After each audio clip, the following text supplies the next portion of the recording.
Concernant l'identification des corps, nous avons procédé dans un premier temps au déshabillage des corps. Nous avons essayé de collecter les éléments antémortem, les habits, les objets, les pièces d'identité qu'on pouvait retrouver, les montres, toute information antémortem pouvant être utile à l'identification des corps. Nous avons essayé de les mettre dans des sachets avec des numéros. Au niveau des chambres froides, c'est 10 places, donc chaque chambre a un numéro. Par exemple, la chambre 1, on l'appelle C1, C2, C3, C4, C5, jusqu'à C10. Alors, pour les corps, s'il y a 2 corps dans la première chambre, on a des objets correspondants qui sont mis sous scellés dans des plastiques, on affecte un numéro correspondant. Un exemple, C1, c'est la première chambre froide, le premier corps, c'est C11. Le deuxième corps, c'est C12. Donc, l'objet correspondant est mis sur place. Donc, C11 correspond au premier corps de la chambre 1. C112 correspond au deuxième corps de la chambre 1. C'est valable pour les autres chambres, la chambre 2, la chambre 3 jusqu'au niveau de la chambre 10. Ces éléments antémortem étant bien recueillis, nous avons procédé à l'examen des corps. L'examen des corps pour voir s'il y a d'autres marques, de tatouages ou d'autres signes particuliers pouvant nous aider à l'identification des corps. Je me rappelle bien, j'ai suivi un des procès ici, un jeune qui a dit que quand il a perdu son frère, il se demandait où est-ce qu'il est mort ou pas. Il a demandé, regardez sa poche, retrouvez une clé et renvoyez-moi la clé, je vais voir si c'est la clé de sa chambre. On a amené la clé, il a ouvert la chambre et il savait très bien que la personne qui portait ce pantalon dans lequel il y avait la clé était bel et bien son frère. Voilà à peu près ce qu'on a fait pour les éléments antémortem. Nous avons essayé de collecter ces éléments. Nous avons examiné les corps pour voir des signes particuliers qui existent chez certains corps. Et enfin, nous avons procédé à l'identification visuelle. Sur les corps examinés, Monsieur le Président, nous avons trouvé qu'il y avait des personnes qui sont décédées par arme à feu, sur lesquelles nous avons trouvé des lésions d'origine balistique avec des orifices d'entrée et des orifices de sortie. Nous avons trouvé qu'il y avait 13 corps qui présentaient des orifices d'entrée. Des orifices d'entrée avec 3 orifices de sortie. Autrement dit, les projectiles sont rentrés, mais ils ne sont pas sortis. On a eu 3 orifices de sortie. Sur les 13 corps décédés par arme à feu, les 9 étaient tirés du dos. Autrement dit, l'orifice d'entrée des projectiles était dans le dos. C'est du dos vers la cage thoracique en avant. Ça veut dire simplement que probablement ces messieurs, en tout cas, étaient en train de marcher ou de courir. En tout cas, ils ont été tirés de dos. 2 cas sur les 9 étaient tirés du dos, je disais. On a eu 2 cas où c'est au niveau du segment céphalique. Parmi les 2 cas, il y avait un cas à bout touchant. Donc on a mis l'arme au niveau temporal ici, avec un tir à bout touchant qui a projeté le cerveau. On a eu 2 au niveau de l'abdomen avec éviscération et hémorragie abondante. En plus de ces armes à feu, on a eu 27 cas de polytraumatisme. Polytraumatisme, c'est des fractures multiples. Parmi les 27 cas, on avait 10 cas de plaies. De plaies par instrument piquant et par instrument piquant tranchant. Piquant, ça peut être le couteau, ça peut être, je sais pas, le baïonnette, ça peut être piquant tranchant ou tranchant contondant. On a eu 10 cas de polytraumatisme où on avait des ecchymoses, on avait des hématomes au niveau de la tête, au niveau du thorax. Il faut retenir que la plupart des lésions qu'on a observées sont des lésions qui sont localisées au niveau du segment céphalique et du thorax, qui sont, comme vous le savez, Monsieur le Président, des segments mortels. Parce que c'est à ce niveau où se localisent les gros vaisseaux, c'est à ce niveau que se localisent les organes comme le cerveau et le cœur. Il n'y avait pas de lésions observées au niveau des membres inférieurs. Monsieur le Président, après avoir fait cet examen sommaire, nous avons un rapport détaillé sur toutes les lésions et la trajectoire des projectiles. Nous avons, comme je vous disais, identifié certains corps. Nous avons pris soin de, je vais vous donner leur nom. Vous avez Bari Amadou Diarouga, 21 ans, c'est un élève. Il est décédé au stade du 28 septembre, le 28 même. Il habite Dar es Salaam. Il avait une ecchymose et un hématome multiple. Il est mort par suite d'un objet contondant. Il a probablement eu un coup par objet contondant, je ne saurais pas dire lequel, au niveau de la tête. Diallo Boubacar Sidi, il a 31 ans, c'est un commerçant. Il est mort au stade le 28 septembre. Il habite Amdalaï 2. Il avait également des hématomes au niveau de la région temporale gauche, également provoqués par des instruments contondants. Vous avez Bamamadou Aliou, il a 44 ans. C'est un taulier peintre. Il habite Afia. Il avait une plaie transfixiante au niveau du flanc droit, l'abdomen, avec un orifice d'entrée à la face postérieure et un orifice de sortie à la face antérieure, avec une fracture de la 12e côte à droite. Il est mort par une lésion par arme à feu. Bari Algassimou, il a 32 ans, c'est un vendeur, il habite Koloma 2, il est également mort par suite d'une plaie transfixiante par arme blanche et une autre plaie par arme à feu. Diallo Tierno Mamadou Ouri, il a 36 ans. C'est un fonctionnaire au ministère de l'Environnement. Il est mort au stade, il habite Koloma 2, il avait un polytraumatisme puis une fracture du crâne. Kamara Abdul Karim, il a 47 ans, c'est un chauffeur, il est mort au 28, il habite Tugiwondi, il avait des plaies contuses et un traumatisme de l'abdomen. Ba Mamadou Djouma, il a 15 ans, il est sans profession, il habite le quartier, la route Le Prince. Il a une fracture ouverte de l'humérus gauche et une plaie abrasive du thorax, donc une fracture de la jambe. Kamara Mohamed, il a 25 ans, c'est un étudiant, il habite Simbayagar, il avait une fracture de l'os propre du nez avec plaie contuse orbitaire gauche.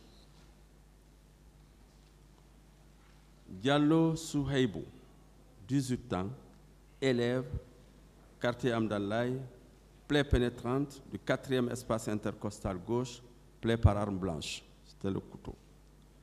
Baldé Mamadou Bobo, il a 38 ans, c'est un chauffeur, il habite Koza, il a une plaie contuse au niveau de la région frontale, arme blanche. Diallo Mamadou Moussa, Diallo Mamadou Moussa, il a 40 ans, c'est un marchand, il habite Kapororaï, il a une fracture de la 6e, 7e et 8e côte à droite, arme blanche. Ba Elhaj Ibrahima Sori, 68 ans, marchand. Il habite Komandaya. Il avait une contusion du thorax avec ecchymose de l'abdomen. Bari Tierno Mikailou, il a 60 ans. C'est un marchand. Il habite Carrière, secteur 4, secteur 5. Il avait une plaie profonde, linéaire de la face latérale gauche du thorax. C'est une plaie par arme blanche. Diallo Mamadou Djouma, il est 17 ans. il est mécanicien, il habite Koloma, il a une contusion et ecchymose de la région thoracique gauche, plaie par arme blanche.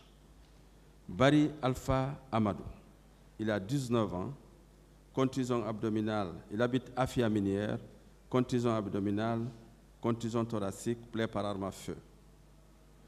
Diallo Boubacar, 27 ans, mécanicien, il habite Dar es Salaam, il est mort par asphyxie mécanique, privation d'oxygène. Peut être lié soit à une compression directe ou à la présence dans un endroit exigu où il a manqué d'oxygène. Baldé Asmiou, 25 ans, élève, solo primo, asphyxie mécanique. Diallo Amadou, 14 ans, élève, concasseur, asphyxie mécanique. Diallo Ousmane, 15 ans, élève, il est mort, je vois, à l'hôpital d'Onka, je crois qu'il était hospitalisé. Il est mort le 39e mars 2009. Il habite Madina Boussoura. Il avait une plaie contuse de la région occipitale. Condé Fanta, 60 ans, comptable. Elle est décédée le 28 novembre 2009, habite Anko 5, asphyxie mécanique.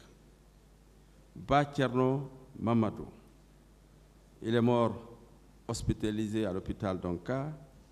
Il avait une plaie transfixiante de l'hémithorax droit avec un orifice d'entrée au niveau de la clavicule, mort par arme à feu. So Mamadou, il est mort à l'hôpital d'Onka le 28 septembre 2009, hospitalisé. Il avait également une plaie pénétrante de la région scapulaire, orifice d'entrée, hémithorax au niveau du thorax gauche.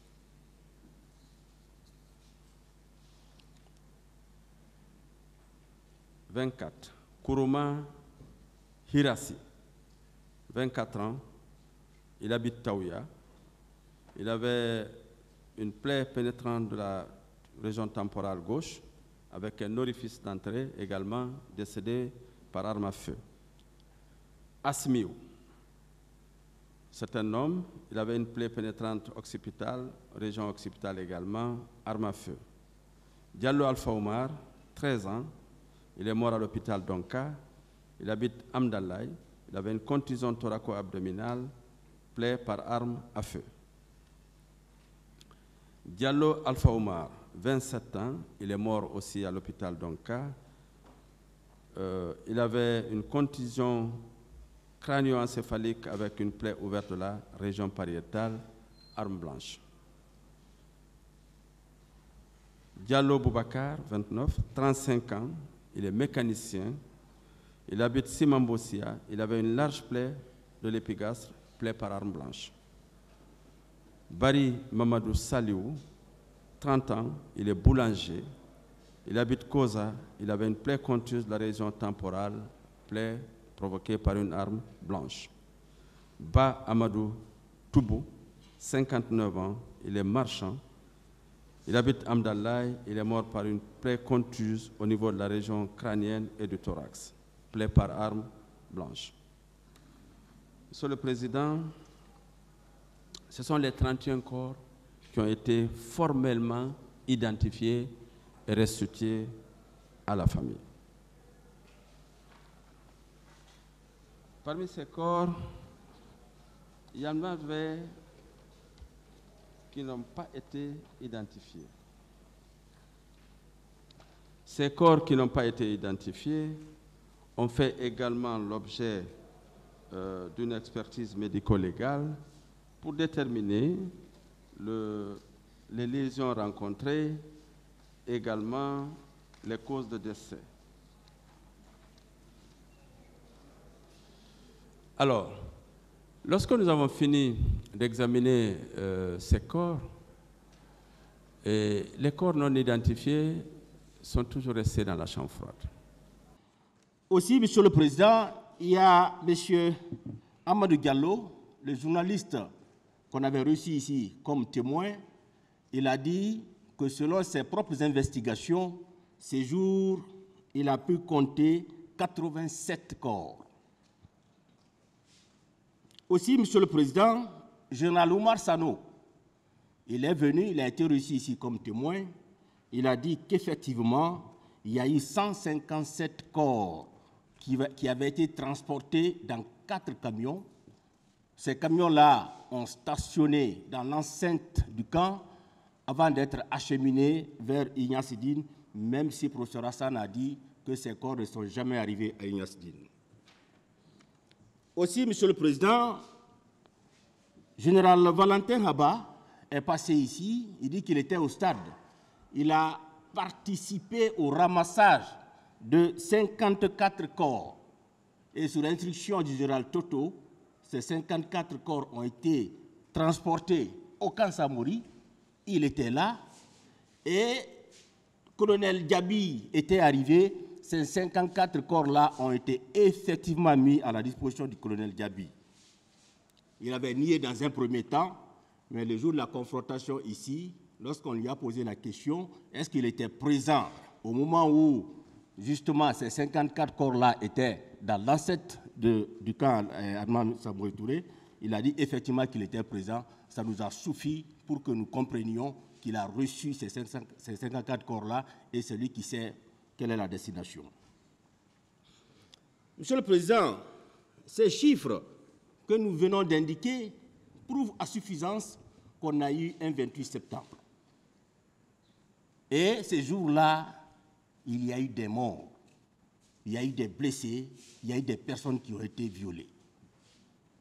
Également, on ne s'est pas limité à ces chiffres, puisqu'il faut coûte que coûte asseoir votre conviction, pour ne pas dire conforter votre conviction, qui, à notre avis, est déjà faite, Monsieur le Président. On s'est intéressé aux différents certificats et rapports médico-légaux qui sont versés au dossier de la procédure. Ces différents certificats médicaux attestent qu'effectivement, des personnes ont été atteintes. Il y a eu ce qu'on appelle de l'atteinte grave à l'intégrité physique. Et on a pu recenser 22 certificats médicaux, Monsieur le Président, des certificats qui ont été établis par des médecins aguerris, des structures hospitalières de Donka, Ignace Dine, mère et enfants, la clinique Pasteur, le centre médico-chirurgical des armées BQG. Monsieur le Président, lorsque vous parcourez ces certificats médicaux légaux, vous vous rendrez compte qu'effectivement, qu'il y a des victimes qui ont été atteintes et qui ont enregistré des plaies pénétrantes de l'hémothorax post-gauche par balle, douleurs pelviennes et vaginales suite à un viol, fracture fermée des 2 os, des 2 avant-bras, poignets gauche et droit, des contusions lombaires confirmées à la radiographie à la suite de violences subies, fracture fermée de la cheville gauche, plaie pénétrante par une arme blanche hémothorax gauche, plaie superficielle et profonde des membres supérieurs et inférieurs, plaie pénétrante par arme blanche hémothorax droit. La radiographie du poignet gauche met en évidence une fracture fermée des 2 os et l'avant-bras plus une entorse de la hanche, plaie pénétrante transfixiante de la cuisse gauche par balle, plaie transfixiante par balle au niveau de l'hémothorax gauche, traumatisme, ainsi de suite, Monsieur le Président, comme pour vous dire effectivement que ces victimes-là qui ont été atteintes au stade ont été reçues au niveau des structures hospitalières et naturellement, ces certificats médicaux légaux ont été dressés pour attester qu'effectivement que ces personnes-là ont subi les atrocités.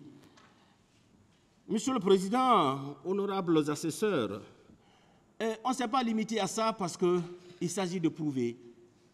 Et la charge de la preuve incombe à la personne qui poursuit, à quelques exceptions près. Et puisque c'est nous qui poursuivons, nous nous sommes dit qu'il faut qu'on continue justement à engager des éléments qui vont contribuer justement à asseoir votre conviction.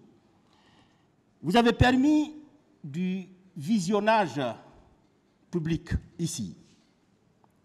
On a écouté des audios, Monsieur le Président. Ça nous a permis de savoir réellement qu'est-ce qui s'est passé le 28 septembre 2009. d'abord bien avant le 28 septembre, le 28 septembre, et après le 28 septembre, qu'est-ce qui s'est passé?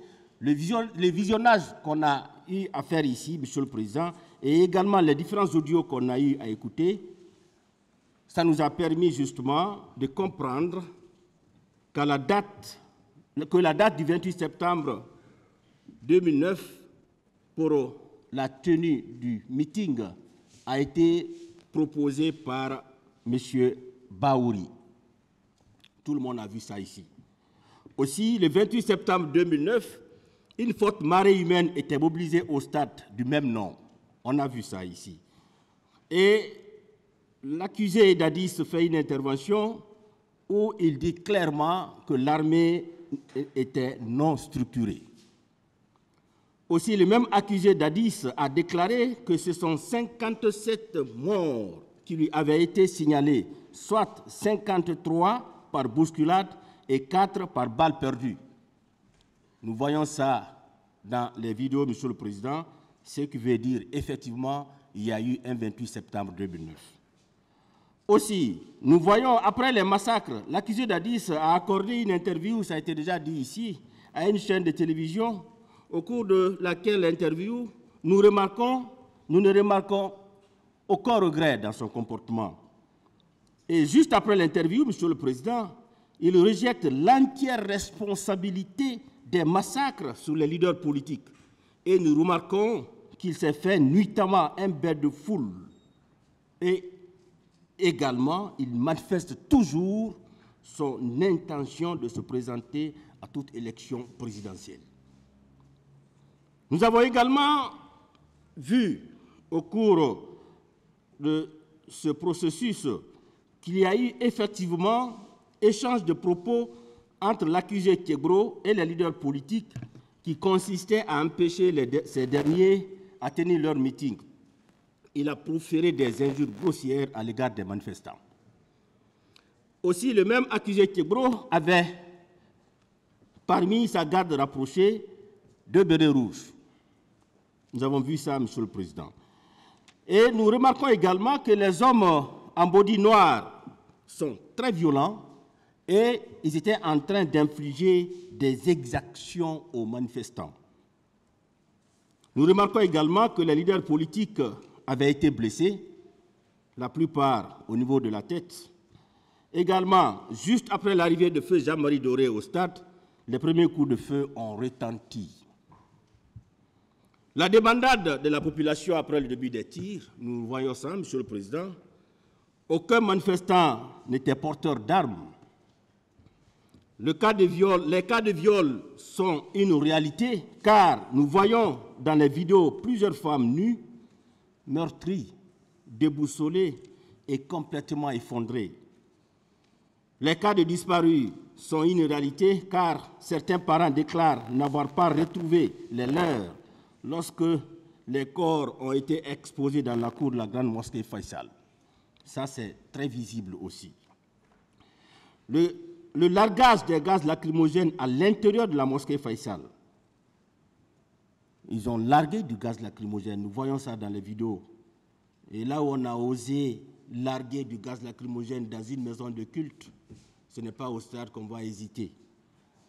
Également, Monsieur le Président, nous voyons l'accusé Toumba, dans une interview accordée à la RFI, que l'ordre d'aller au stade provenait de son supérieur hiérarchique, c'est-à-dire son co-accusé Dadis. Et il précise dans cette interview que dans l'armée, ils sont sous ordre.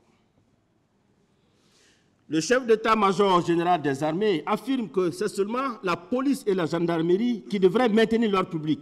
Aucun militaire ne devrait sortir.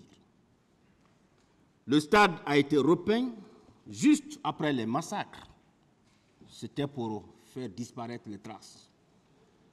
Certains blessés sont tenus et transportés par les manifestants. La Croix-Rouge est également visible sur le terrain en train d'embarquer dans ces véhicules les blessés.